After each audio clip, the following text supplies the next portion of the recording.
Hey guys, Guy in Kalamazoo here. Good morning. Good morning. It is October 14th, 2016, a Friday, and the final work day for my vacation. I still have the weekend. I'll be going back. Okay, so this is not an update video. This is a Gears 4.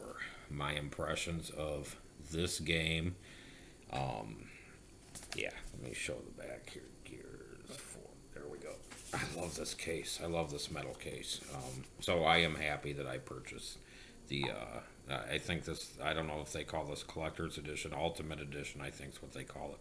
Collector's edition came with a statue of JD, which, in hindsight, I probably maybe should have got. I probably can get on eBay and pick it up, or if they have extras here in a few months, it will be cutting down in price, and I'll be able to pick it up. Anyway, here are my impressions for this game. And we'll start out by saying that yes, this is going to have spoilers written all over it. This is a huge spoiler alert, so if you don't want to know about what's going to happen, because I am going to mention what happens in the very end of the game, and it goes along the lines with the story. So, if you don't want to watch, time to turn it off. But yeah, spoilers, spoilers, spoilers. I also put spoiler alerts all over the title and in the description of this video. So I don't want I don't want this video to carry on too long. But okay, so my history with Gears going back, how old is Gears? Like 12 years old, 13 years old. Um, Gears is one reason that I went out and got my Xbox 360, and I already had the original Xbox, but that prompted me to go out and get the 360, and I just loved it. I've got tattoos. I've got a Lancer right here on my leg. I've got an Omen. The very first tattoo I ever got was a Crimson Omen. It's a poorly done tattoo that needs some touching up. But yeah, I won't show you that because it's on the back of my thigh. But I do have Gears tattoos, and in fact, this I would love to eventually become a sleeve with Marcus, Anya, Dom, the whole gang. Maybe even some JD and some of the newer characters. I do like JD. JD, and I posted a picture of this the other day because I noticed it as one of the collectibles in the game. Stands for, some people had suspicions, but his name is James Dominic Phoenix, JDF. And I noticed everybody wondered, oh, the D must stand for Dominic. Dominic Santiago, of course it does. And one of the collectibles was a letter of acceptance for JD Phoenix into the COG, and it spells out his name, James Dominic Phoenix. So, yeah, that's James. That's Anya, and James is Anya and Marcus's son. Okay. First, I'm gonna talk about my high level impressions, and then I'm going to get into the story, which is going to contain spoilers, and my thoughts of the multiplayer, and then we'll just conclude this. Okay. Initially, when I first started playing, my very first initial impressions, I had seen some reviews already, and some of the reviews were like, yeah, the story lacks substance, and you really don't feel and care about these characters. However, the graphics and the gameplay, I agree 100% with all of that. I do. I think maybe okay, so you got JD, Kate, and Dell. And I think that third character, Dell, really, I think they'll probably develop him more. And I can see that this is a play on going back to what do I want to say? Kind of going back to the original Gears concept of the brothers in arms with or brothers till the end was the moniker for it. with Dominic and Marcus. They were such close friends, and the backstory of Dominic Santiago and Marcus it's a very, very, very touching story. That story is not played out through the game, but if you read the books, the comics, as I have, then you know the backstory, and it is very, very, very good. Marcus was only child, privileged, very rich family, and was sent to school. And of course, he was bullied because of who he was and all this. And Dominic in the Santiago family, in fact, Dominic's brother Carlos, even stood up for him, and they just became very, very close friends since. But this story, continuing on 25 years after the events of Gears 3, has Dell and JD, and it's that connection just isn't there. It's very lacking. And Kate is there. It's never really stated why Kate's there, except that she's a friend, and eventually along the way, her mother, Raina, gets kidnapped, and the whole game is based on searching for her. Except for along the way, Marcus also is taken, and you have to try to find him, and then you're wondering, okay, did he die or what's going on? So okay, here comes some of my impressions. I was talking about my first impressions. Yeah, that's my impressions with the story, and I'm going to get into the story more here soon. Overall, initially I gave the game like a 3.5 out of 5, 3.5 to 4. I bumped that up to a 4.5 out of 5. I just saw IGN give a review of 9.2 out of 10, which I think is really good. I'm not sure what the Metacritic score is, but I'm pretty sure it's up there. It's pretty high. I have not played the PC version. One thing I was very kind of disappointed in, because I did buy the physical CD version, and I was under the assumption that whenever you bought this game, it was a play anywhere game, so I could also play it on the PC. That is not true. You have to buy the digital version. Once you buy the digital version, then yes, then you have the code to download it to your PC and download it to the Xbox. So I was a little bit disappointed in that. One thing that they could have done with this, in fact, I should call Microsoft and tell them, hey, I'm kind of disappointed with this, because to me it's a little bit misleading. But they could have put inside here a, maybe code for. I've got the code for all the 4 games. They should have put the code for digital download for this game. And that I'm a little disappointed in, because I was looking forward to playing also on the computer, on my PC, and that I cannot do. So anyway, that does not negate from my overall 4.5 stars out of 5 for this review for me. Okay. Before I delve into the story and the spoilers, I'll also let you guys know it took me, because the game does show in your war journal. It's called the war journal in the game, and it shows you how long you've played, the collectibles you have, the collectibles you need, how many ribbons in multiplayer. It tracks horde mode. That is a disclaimer too. I've not played horde mode yet, but I hear it's the best part of the game, and I've not even played it yet. But the war journal showed me how long it plays. Now, I started hardcore, and got through the game in about 11 plus hours. It was between 11 and 12 hours. And I take my time sometimes when I'm trying to find collectibles, so I would dare say that if you're just rushing through the game, you probably can get it done in, I'm going to say, about 9-10 hours, somewhere around there. And that was on hardcore. Another negative I have about the game a little bit is I did start on hardcore, and if I knew that the game was pretty simple. To me, I say it's simple because if you start on hardcore with one of the old gears, you're going to have your ass handed to you.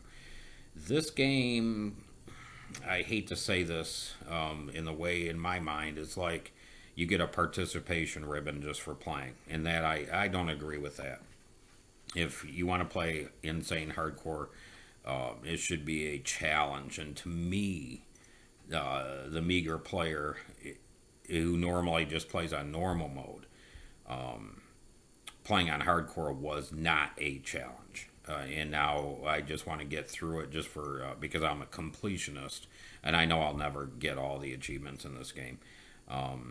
Because a seriously achievement is very very hard hill to climb up. But I do want to get the one for finishing the game on insane. Plus, speaking another little side note of the achievements, beating it on insane, I would think would at least be a 50-point achievement, and it's not. It's a 30-point achievement. I got 20 for beating on hardcore, 10 for beating just the regular game. So 30 points just for finishing the game. So, okay, but let's move on to the story. I don't want this to drag on too long. The story and what made the story to me was lacking up until the very end. Okay, Marcus is kidnapped by what they call a snatcher. And the resurrection story, I don't want to, how do I call it? It's reanimating the dead. I don't know. Somehow the locusts they buried locusts, thousands of locust bodies. And I guess these emulsion crystals started growing on them. This is where the story is very kind of not connected. I maybe in my mind I've not connected the dots, but basically the locusts are not dead. They're able to resurrect, like maybe cutting off the tail of a reptile and having it regrow. So kind of that similar thing in the cog after the locust had they thought they got rid of the locust, buried all the locust in these burial sites, but I guess the locusts were able to create these hives, and see, this is where the story's a little disconnected. But the locusts now are the swarm, and they have evolved. Like they're like Kate in the very beginning. There's a little touching scene, the very beginning with JD and Kate, where she has a chrysalis, if I'm saying that right, a cocoon, and it opens up into a butterfly, and the butterfly is beautiful and goes away. And that is the crux of what the locusts are doing. They're like cocooning in their bodies, and I guess they're breaking out of these emulsion eggs and becoming what they are. The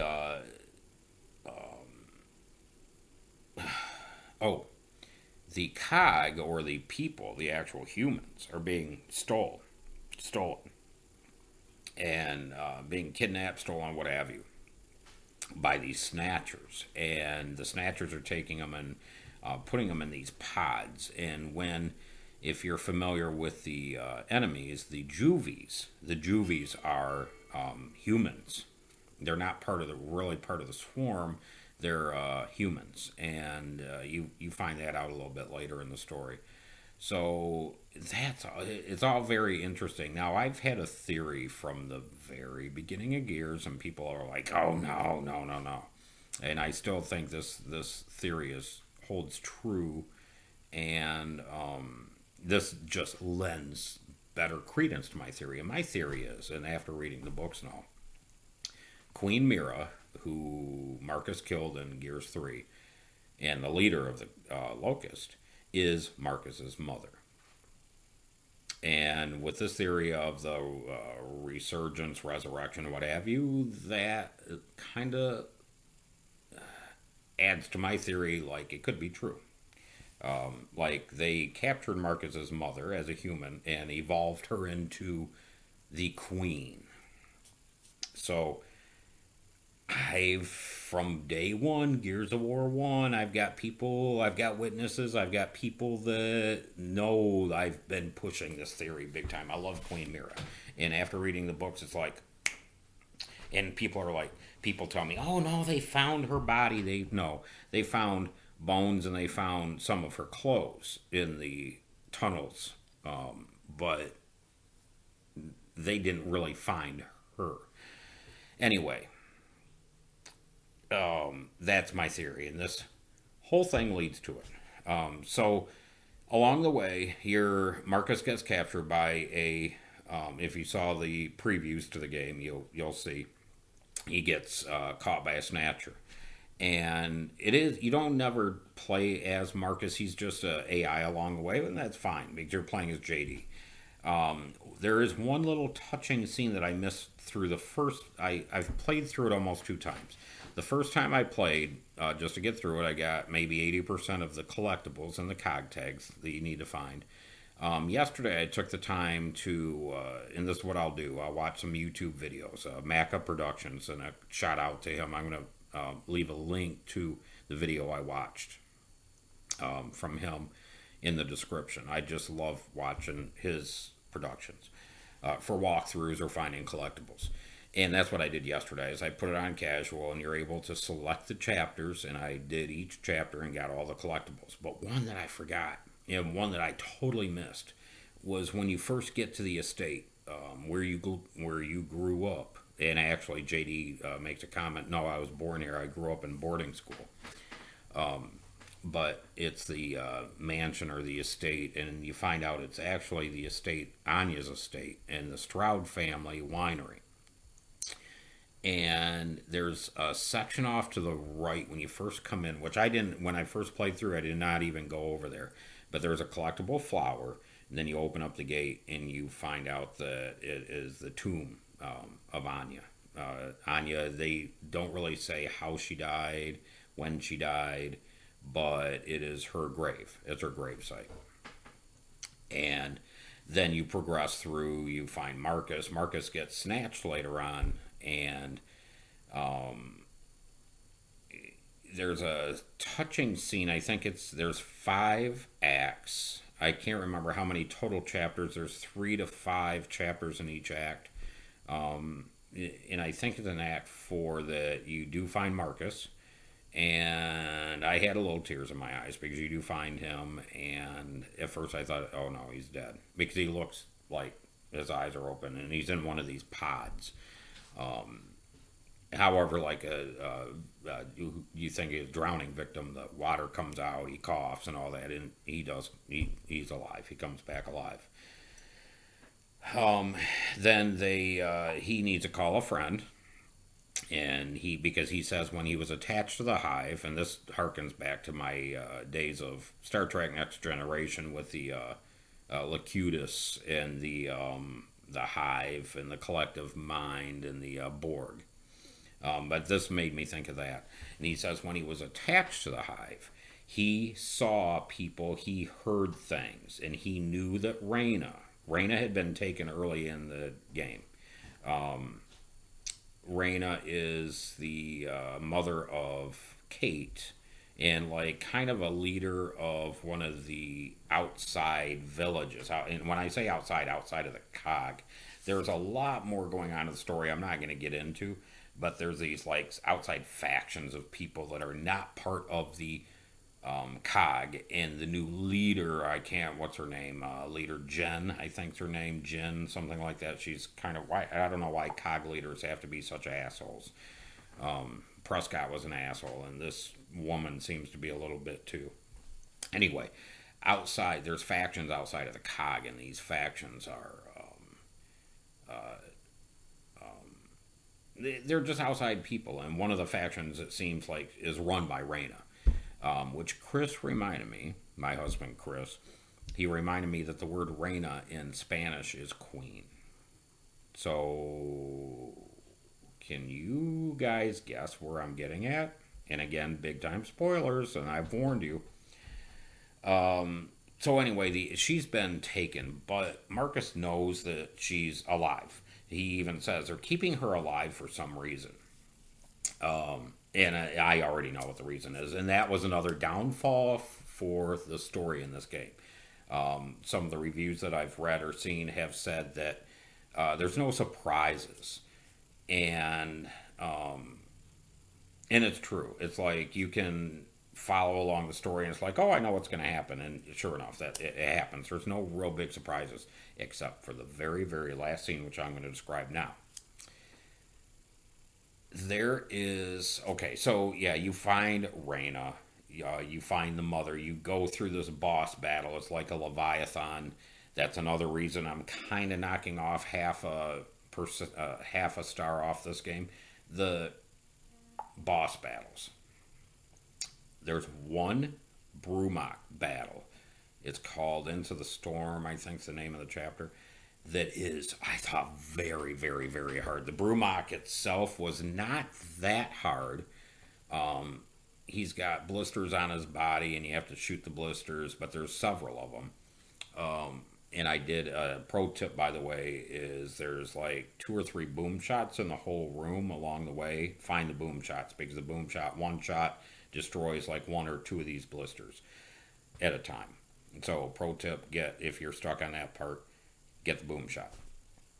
However, what made that area very difficult were the juvies that appear, the drones that appear, and the bigger drones. I can't really recall their name. It starts with an S. They're like the kind of the supervisors of the drones, the bigger ones, and can also give them power, make them stronger. Scions. I can't remember the name.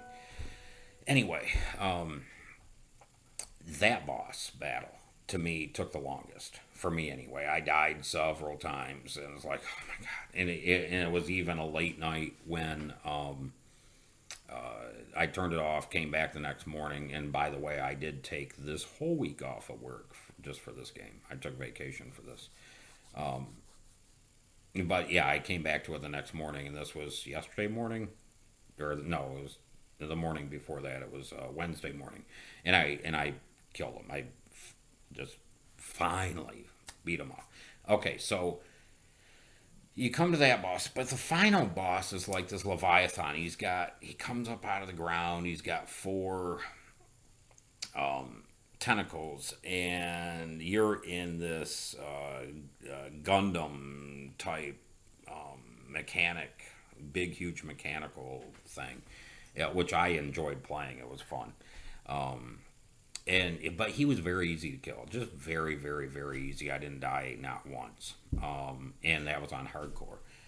And after you kill him, then you do find Reyna, and Reyna's like tied up in part of this hive, and she's got these things like these veins attached to her, and it's a tender scene in the end because Kate, she tells her daughter Kate to pretty much kill her, and the way that she needs to die is to cut. Kate has to cut the veins from her that must be feeding her, and Kate does that, and yeah, and before she dies, she kisses Kate on the neck and gives her a. I wish I had a picture of it,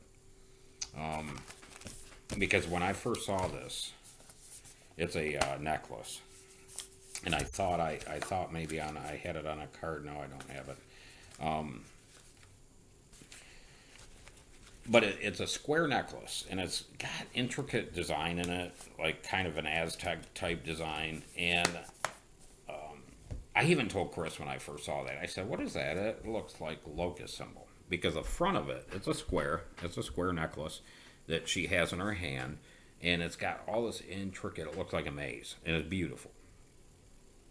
The very end, and this is the big spoiler.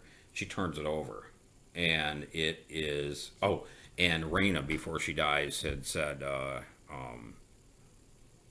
"This, I want you to have this necklace. It is a necklace of your grandmother's." And she turns it over, and it is the symbol of the locust. So, uh, is a story pointing to Queen Mira being the mother of Reyna. Very, very, very interesting. And that just kind of blew my mind. I didn't not see that coming. However, there were very big indications, like when I did see that, I'm trying to recall where I saw it. When I got the game from Gears, they gave me the card packs, and there were several of them. There were like 4 cards in the pack. In fact, I wonder if GameStop I can go buy some. But you put in the codes, and then it's like opening up these. Which I'm going to talk about briefly here right now, soon. They're crates. There's the I can't remember the actual term again, but there are these crates that you can open up, kind of like in Call of Duty. You get your crates and you open them, and there's bounties or different emblems or shaders or skins or characters you can use that you unlock. Gears of War now has the same thing, and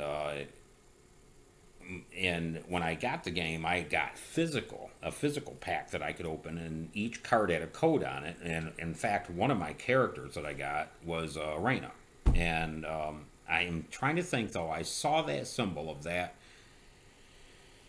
necklace that I'm talking about, and I even told Chris, I said that looks like a locust symbol, and and sure as shit, yeah, she turns it over, the necklace of her grandmother, and it's a locust. It's a sign of the queen. And that's how it ends. That's pretty much how the story ends.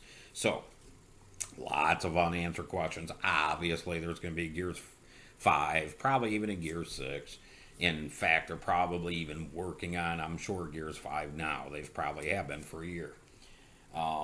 Okay, so the other aspects, that's a story, that's a campaign, very, very, very good story in the end, and how they're taking some things and intertwining, and now I see why. I'm still against them and I won't play them, but Zombie Dom, I think it's still disrespectful. But why they have Zombie, JD, Zombie, they have all these characters that are zombies. Now I know why, because it relates to the story. And so it's just it was a really good story that lends to the lore of Gears of how it is. So okay, going on the multiplayer, and I do want to keep this about half an hour. I've got a few more minutes. Multiplayer is great. It is really really good. I haven't had no issues with it. I'm a level 19, I think. Outside of playing, and I've played maybe the multiplayer another 11 or 12 hours now. I'm not the best player, but it does bring back the classic modes of Team Deathmatch, Warzone, Guardian. There's some new ones called Arms Race, which is very interesting. It's kind of like Master of Arms from Judgment in a way, except it's team based, where your team has to get kills. Like it starts out with, I can't remember the order, but it's different weapons. So, say torque bow, your team has to get 3 torque bow kills, and then it goes to the next weapon, and then the next, and the next, and the next. Keeps going. There's another mode called Escalation I've not played, which is like King of the Hill type based, which the game does have standard King of the Hill. The only thing I have to say about King of the Hill is if you want a very quick multiplayer game, don't play King of the Hill, because it can go from 15 to 20 minutes sometimes. But this Escalation is object based, and you're trying to control these zones. And I believe if you actually get all 3 of the zones, kind of like in Destiny, I'm thinking A, B, and C. But if you get all 3, you actually win. From what I understand, I've not played it. Another aspect I like of it is if you're a casual player like me, you can go in when you go into the multiplayer mode. You go in and you play. You can choose social or you can choose competitive. I'm not a competitive player, so I don't go in and choose that. But yeah, the multiplayer, and Gears is always a multiplayer game, and that's the replayability of the game. The I'll go back and I will keep playing some multiplayer now. It's like, hey, let's go in and play some multiplayer. So, and it plays very, very, very good. It does not have that feel. I even saw a tweet from Cliffy B the other day the feel of the game, and I think it leads to the music. He mentioned something about the music did not have that I'm gonna die, I'm gonna die, I'm gonna die feel to it, and it's true. The music's wonderful. I do like the music, but it does not have that original ominous kind of like Friday the 13th. It doesn't have that feel to it. Plus, I don't know if it's the game engine. It's run on Unreal Engine 4, but everything's very bright. But the graphics are just so goddamn incredible. The maps, multiplayer maps, they do bring back some classics, and one of them is the gridlocks.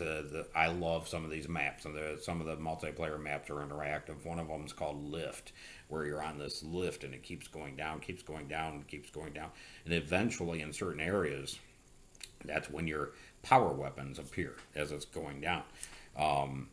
But one of them's Gridlock, and Gridlock I love. It's a classic map going all the way back. Point A, point B, meet in the middle. You've got in the tower. You've got your boom shot up in the stairs up there by the sea. You've got your sniper, and in the graphics for this just actually say the hotel name and what these buildings are. Wow, it's just the graphics are incredible. And something I do like about picking up this version of it is they are going to be releasing, from what I understand, for the next year, they're going to be releasing 1 or 2 maps per month, and they're going to automatically come with this, which is very, very nice. So, yes, there are microtransactions in this game. That I don't like either. If you want to buy packs, these crates that I talk about, you can actually spend real cash and get them. And but the thing is, kind of like Destiny microtransactions, the game, it does not give the game it doesn't give you a leg up in multiplayer at all. It's just skins, unlocking characters, skins for weapons. Well, I guess it does unlock some bounties, but the bounties really are just to help you level up, because like you can turn on a bounty saying, "Hey, this team deathmatch, I'm going to get a score of 1,000 or more," and when you do, you get like bonus 2 or 3 thousand experience points. So yeah, the bounties I turn on, like there's another one that's win with armored JD, which I already got. That was one of the first bounties, and you got an additional 5,000 experience points to help level up. So anyway, yeah, it comes with bounties, but there's microtransactions. You can purchase these packs, or with each game that you play, you get credits, and when you accumulate, I think there are 1,000 credits for what's called an operations pack, an elite pack, which guarantees you like an elite figure or a weapon, skin, or an emblem. They're, how much are they? 3,500 credits, or they're like $25, something like that. So, anyway, guys, I do recommend this game. If you are a Gears fan, I recommend this. So yeah, I'm a little bit past my half-hour mark, and I don't like my videos going that long.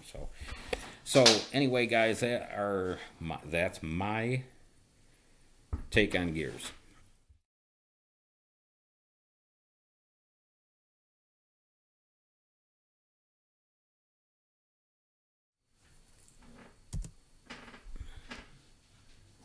Okay, sorry about that.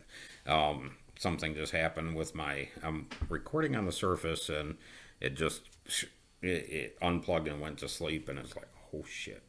I'm right at the end of recording. Anyway, guys, yep, that's my take on Gears. Give me your thoughts, or and anyway, have a great day. That's all I have to say. So yeah, I'll be putting up my normal videos this weekend. So yep, take care, and I hope you enjoy the game as much as I did, and I look forward to another. What is this game going to go on for the next 10 more years? Yeah, I look forward to it. So take care, guys. We'll talk to you soon.